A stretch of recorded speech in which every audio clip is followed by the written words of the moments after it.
इस वक्त की सबसे बड़ी खबर पर हमारी नजर बनी हुई है। मुख्तार के कोर्ट में पेश होने पर पंजाब पुलिस का बयान सामने आया है। मुख्तार अंसारी को जेल अथॉरिटी कोर्ट लेकर आई थी, ये कहना है पंजाब पुलिस का। मुख्तार को मोहाली पुलिस की ओर से नहीं ले जाया गया। चालान की कॉपी लेने के लिए आरोपी की हैसियत से मुख्तार कोर्ट पहुंचा था और चालान की कॉपी रिसीव करके वो वापस रोपड़ जेल भेजा गया है। तो पंजाब पुलिस ने कहा है कि जेल अथॉरिटी उसको लेकर आई थी कोर्ट, हम नहीं लेकर गए। जेल मंत्री का यह कहना है कि हमने सिर्फ उस ऑर्डर को फॉलो किया जो सुप्रीम कोर्ट से आया था, या फिर कोर्ट ने पेशी के लिए यदि मामला था तो उसको हमने उस तरफ से पेश किया है।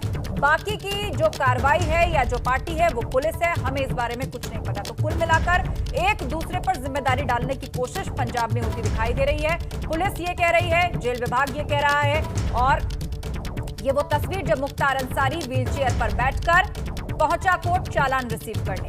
वो चालान यदि किसी आरोपी की तबीयत खराब है तो उसको इस आधार पर छूट दी जा सकती है कि वकील भी रिसीव कर सकता है, उसके बिहाफ पर कोई प्रतिनिधि भेजा जा सकता है, वकील की मौजूदगी में उसको भी दिया जा सकता है। लेकिन मुख्तार अंसारी व्हील चेयर पर बैठकर पहुंचा है कोर्ट उस चार्जशीट की कॉपी रिसीव करने जिसको आज से 2 साल पहले फाइल हो जाना चाहिए था। तकनीकी रूप से देखा जाए तो उसको 2 साल पहले फाइल हो जाना चाहिए था, लेकिन अब वो 1 महीने पहले दाखिल की गई है, ये बात भी किसी को नहीं पता थी। आज अचानक पता चलता है जब यूपी भेजे जाने की बात चल रही है कि 1 महीने पहले चार्जशीट दाखिल हो गई है और अब उसको रिसीव करने व्हीलचेयर पर बैठकर मुख्तार अंसारी पहुंचा है।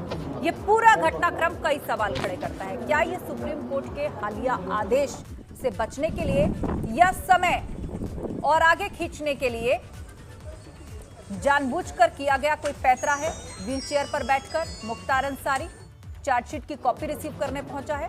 वो चार्जशीट जो 2 साल तक फाइल नहीं की गई, एक्सटॉर्शन के एक मामले में 2 साल पहले जिसमें चार्जशीट हो जानी चाहिए थी, और यदि नहीं भी हुई थी तो 90 दिन के बाद जो आरोपी है वो बेल के लिए अप्लाई कर सकता है। तो मुख्तार अंसारी ने ना तो बेल के लिए अप्लाई किया, ना चार्जशीट फाइल हुई। तो कुल मिलाकर वो जेल में रहना चाहता था, पंजाब की जेल में, रोपड़ जेल में रहना चाहता था। और आज जब यूपी भेजे जाने की बात है तो वही पुराने मामले में पता चलता है कि 1 महीने पहले चार्जशीट फाइल हुई है और अब ये मामला आगे चलेगा। उसकी कॉपी रिसीव करने मुख्तार पहुंचा है। यदि पेशी के लिए पंजाब बुलाया जाएगा तो आना होगा। कुल मिलाकर पंजाब से कोई ना कोई कनेक्शन, कोई ना कोई कानूनी जुड़ाव यहां पर बरकरार रखने की क्या ये कोशिश है? मुख्तार पर बड़े केस कौन से हैं ये भी जान लीजिए। गाजीपुर जिले में 3 केस दर्ज है और मऊ में 1 केस दर्ज है। हत्या, जानलेवा हमला करने तक के केस मुख्तार अंसारी पे दर्ज है। मऊ के एक मामले में उसको फांसी तक की सजा हो सकती है। इतने संगीन आरोप है। एमपीएमएलए कोर्ट में ही मुख्तार के खिलाफ 10 केस चल रहे हैं। मुख्तार अंसारी पर गैंगस्टर एक्ट के 4 मुकदमे इस वक्त हैं। 3 गाजीपुर जिले में है और 1 मऊ में दर्ज है।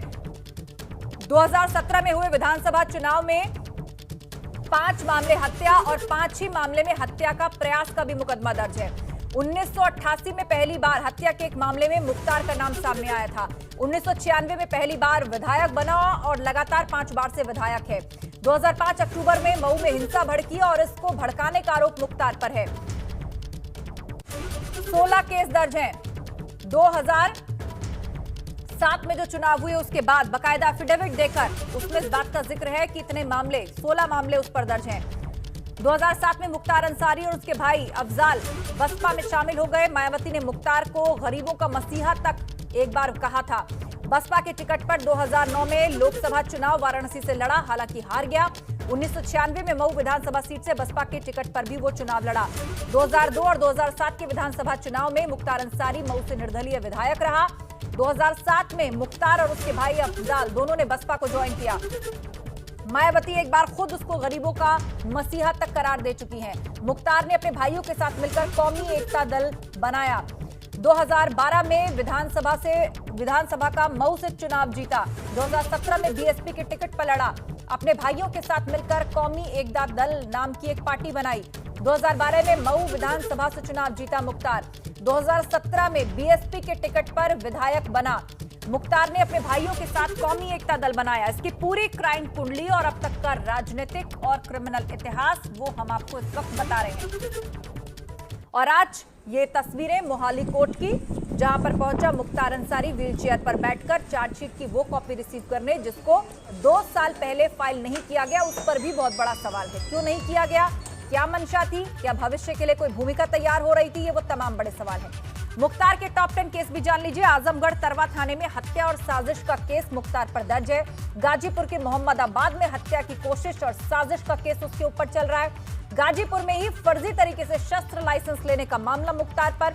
वाराणसी के भोलूपुर में दहशतगर्दी के लिए धमकाने का मामला उस पर है। गाजीपुर कोतवाली में गैंगस्टर का पहला मामला उस पर दर्ज है। गाजीपुर के करांडा थाने में गैंगस्टर का दूसरा मामला भी उसके ऊपर दर्ज है। गाजीपुर की मोहम्मदाबाद कोतवाली में गैंगस्टर का तीसरा मामला भी उसके ऊपर दर्ज है। मऊ के दक्षिण टोला थाने में गैंगस्टर का चौथा मामला उसके ऊपर दर्ज है। मऊ के दक्षिण टोला में डबल मर्डर केस उसके ऊपर चल रहा है। वाराणसी में कांग्रेस नेता अजय राय के भाई के कत्ल का भी वो आरोपी है। आजमगढ़ तरवा थाने में हत्या और साजिश का केस उसके ऊपर चल रहा है। ये वो टॉप 10 केस हैं जो इस वक्त मुख्तार अंसारी पर है और जिनके एवज में उसको बड़ी सजा भी हो सकती है। एक केस में तो उसको फांसी तक की सजा भी हो सकती है। वाराणसी के भेलूपुर में दहशतगर्द के लिए धमकाने का मामला। गाजीपुर कोतवाली में गैंगस्टर का पहला मामला। 4 गैंगस्टर एक्ट के तहत मामले उसके ऊपर है। कहां पर है जान लीजिए। गाजीपुर के करांडा थाने में दूसरा मामला है। गाजीपुर के मोहम्मदाबाद कोतवाली में गैंगस्टर एक्ट का तीसरा केस उसके ऊपर है और मऊ के दक्षिण टोला थाने में गैंगस्टर का चौथा मामला मुख्तार अंसारी पर है। तो मुख्तार के टॉप 10 केस इस वक्त हम आपको बता रहे हैं। और आज उगाही के मामले में चार्जशीट लेने के लिए वो कोर्ट पहुंचा था। वो चार्जशीट जिसे चुपचाप 1 महीने पहले कोर्ट में फाइल किया गया, किसी को उसकी कोई खबर नहीं थी। विवेक इस वक्त हमारे साथ फोन लाइन पर जुड़ रहे हैं। विवेक, मुख्तार की पूरी क्राइम कुंडली एबीपी गंगा बता रहा है और ये भी बता रहा है कि उसका सियासी सफरनामा इस वक्त कैसा रहा है, कौन कौन सी पार्टियों में वो रहा, कहां अपना दल बनाया, किस राजनीतिक दल की तरफ से उसको किस तरह की संज्ञाएं दी गई। लेकिन आज जो मोहाली कोर्ट में हुआ, बड़ा दांवपेच, मतलब यूपी सरकार को भी इसका करारा या ठोस जवाब तैयार करना होगा।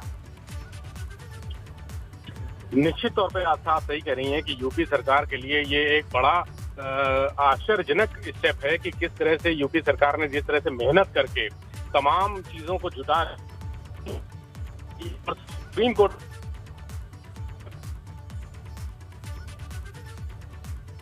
तो लगता है विवेक की आवाज फिलहाल हम तक नहीं पहुंच पा रही है। उनसे आगे भी बात। जी विवेक, बात पूरी कीजिए अपनी। जी, जिस तरह से यूपी सरकार ने सुप्रीम कोर्ट में पैरवी की थी, उससे ये लग रहा था कि मुख्तार को यूपी लाने में सफलता मिलेगी और यहाँ पर जो 50 मुकदमे हत्या, रंगदारी, वसूली और तमाम जमीनों पे कब्जा करने, अवैध निर्माण के जो दर्ज हैं, उनमें प्रगति आएगी और उनमें जो आरोपी मुख्तार के साथ जो अन्य आरोपी हैं उनको सजा दिलाई जा सकेगी। लेकिन जिस तरह से सुप्रीम कोर्ट के निर्देशों को तोड़ निकाला है पंजाब की सरकार ने, ये एक तरह से तोड़ ही कहा जाएगा। ये वो रास्ता है मुख्तार को बचाने के लिए जो किया गया है।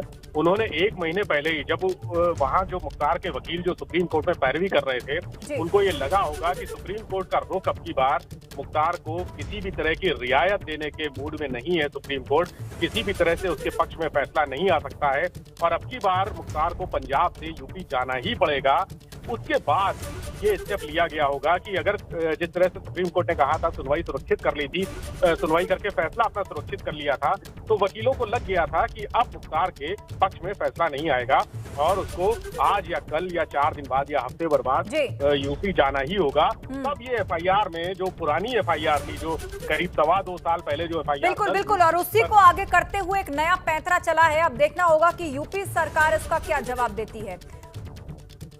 आप बने रहिए विवेक हमारे साथ, आगे चर्चा जारी रहेगी। सबसे बड़ी खबर पर हम लगातार बने हुए हैं जो कि बाहुबली मुख्तार अंसारी से जुड़ी हुई है। मुख्तार को पंजाब के मोहाली कोर्ट में पेश किया गया। बिल्डर से उगाही के मामले में पेशी हुई है। एक्सटॉर्शन केस की चार्जशीट की कॉपी भी मुख्तार को दी गई। पुलिस ने 1 महीने पहले चार्जशीट दाखिल की थी। पेशी के बाद वापस रोपड़ जेल भेजा गया मुख्तार अंसारी। 12 अप्रैल को अब पूरे मामले की अगली सुनवाई होनी है।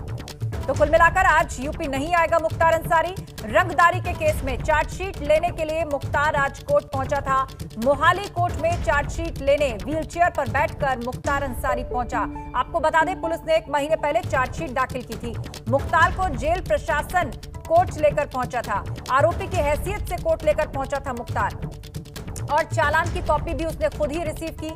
व्हीलचेयर पर मुख्तार अंसारी कोर्ट पहुंचा। भारी सुरक्षा के बीच उसे कोर्ट लाया गया था, जिसके बाद उसको वापस रोपड़ जेल भेज दिया गया।